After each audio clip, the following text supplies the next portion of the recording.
On Syria, one of the reasons we're here is because many of the nations in the region were upset that more than 2 years ago when Bashar al-Assad deployed chemical weapons, there was no military response, as you appeared to promise, no retaliation on the part of the U.S. part.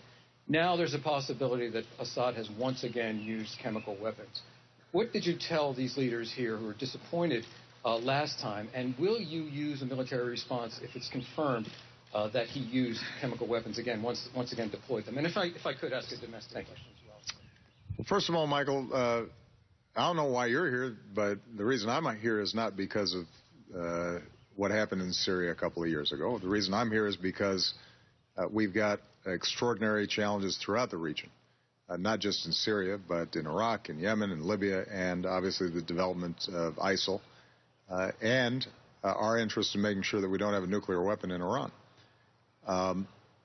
With respect to Syria, my commitment was to make sure that Syria was not using chemical weapons and mobilizing the international community to assure that that would not happen. And in fact, we positioned ourselves to be willing to take military action. The reason we did not was because Assad gave up his chemical weapons.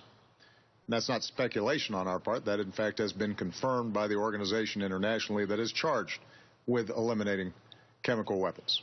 And I don't think that there are a lot of folks in the region who are disappointed that Assad is no longer in possession of one of the biggest stockpiles of chemical weapons of any country on earth. Those have been eliminated. It is true that we've seen reports about the use of chlorine in bombs that have the effect of chemical weapons. Chlorine itself historically has not been listed as a chemical weapon, but when it is used in this fashion, can be considered a prohibited use of that particular chemical. And so we're working with the international community to investigate that. And in fact, if we have the kinds of confirmation that we need, we will once again work with the international community and the organization charged with monitoring compliance by the Syrian government, and we will reach out to patrons of Assad like Russia to put a stop to it. With respect to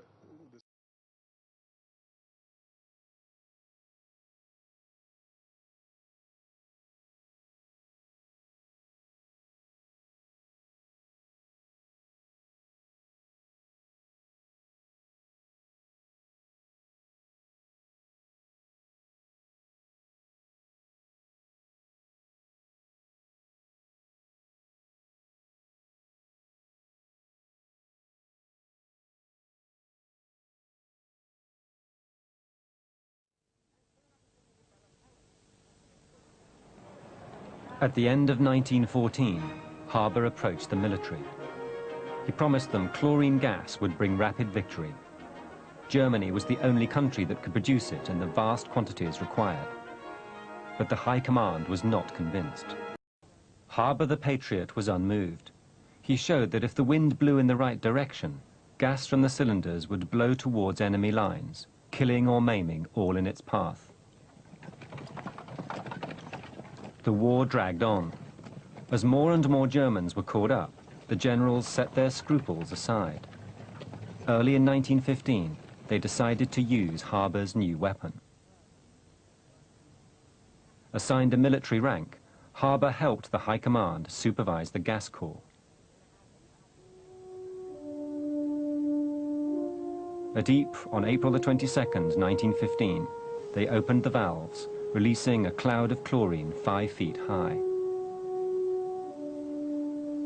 In the easterly breeze, it rolled gently towards the unsuspecting French and Algerian troops.